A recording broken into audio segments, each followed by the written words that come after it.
Hello everyone, welcome to Analog IAS Current Affair Analysis for 13th January 2021, and in this video we'll be discussing this couple of issues.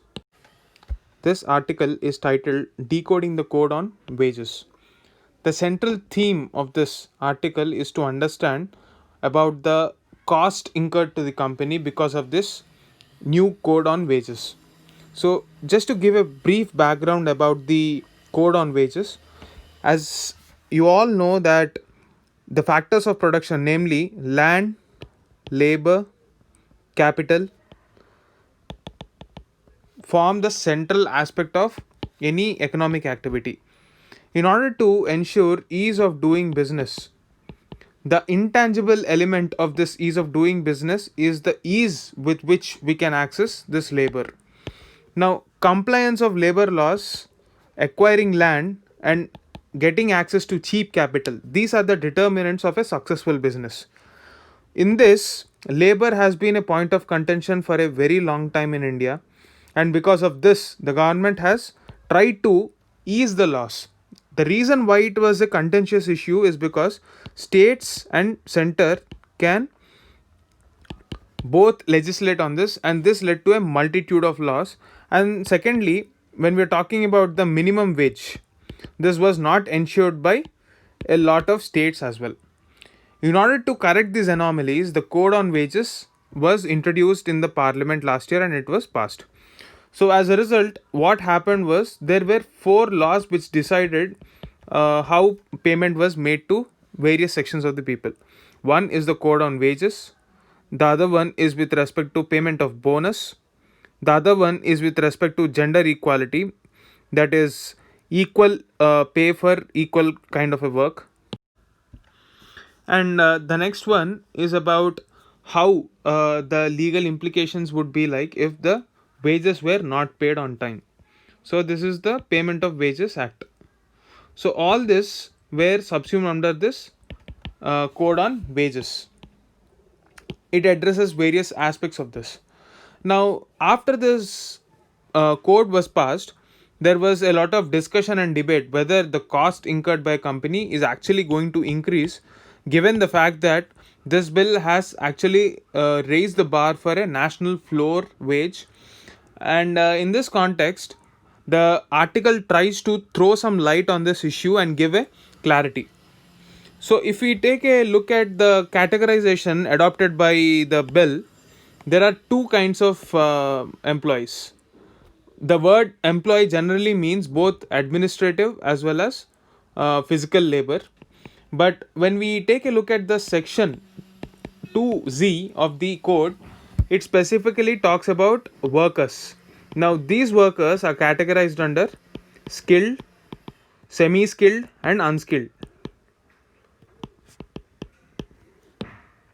So this gives us a clarity that whatever the provisions that are mentioned in this code, they only apply to this set of workers but not the administrative personnel involved at higher managerial levels.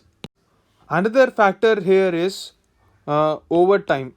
There is an overtime payment component in the code, but section 14 of the code, as given in this article, specifically talks about only workers and it does not apply to managerial or administrative category of employees. So this is again a problematic issue. On one hand, we have to be happy that workers get actually paid as per their effort, and on the other hand, there is a probability that the people involved in higher echelons of power would try to manipulate the mid managerial level and make them overburdened with work because of this provision. Lack of access to information and lack of awareness of their rights can lead to exploitation of this uh, particular class of workers as well.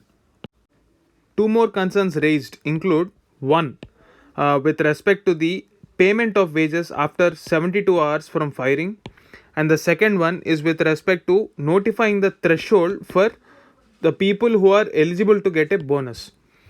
The reason why we are talking about this is because in the previous set of acts which were repealed by the government after this code came into existence, one of the provision was after the employee is fired within 72 hours, the employee is liable to get his salary. Now that provision is repealed without any clarity on this present state of modus operandi in the new wages code.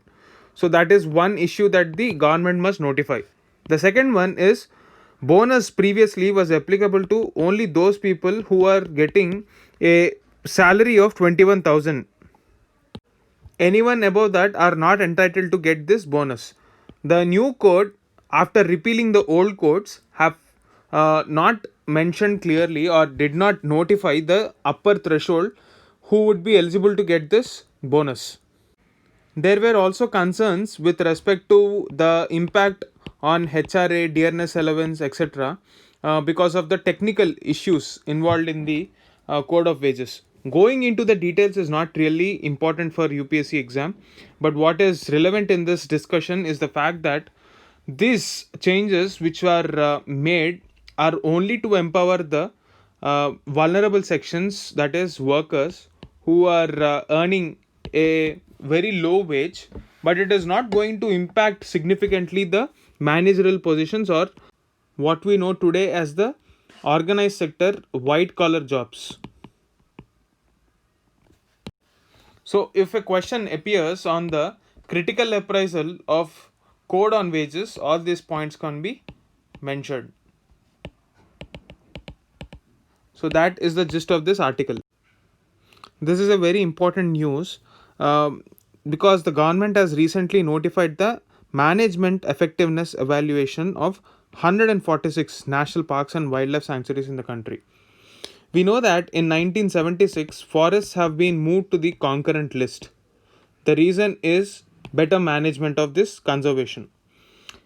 Just to give a brief context about the motive behind this, in the previous era, that is the British era, the motive behind the Indian Forest Service was to exploit the forest resources, especially the timber. But the realization after independence is the fact that we have to maintain at least 33% of our land as forest area. This has always been the aspiration. However, because of lack of accountability of state governments towards the national objective, uh, rampant corruption and mismanagement of rights of people residing in this area has been a recurring theme for 3 or 4 decades, even after the independence. Looking at all these situations and to correct the anomalies, the conservation practices move towards more scientific temper and scientific management, and finally ushered in an era where conservation practices have been respected, and thereby our laws through Wildlife Protection Act of 1972 created 4 categories of protected areas. Over the years we did witness a lot of success, and even in the present times, if you take the example of big cats, like our prime minister has announced that India has one of the largest number of tigers in the world.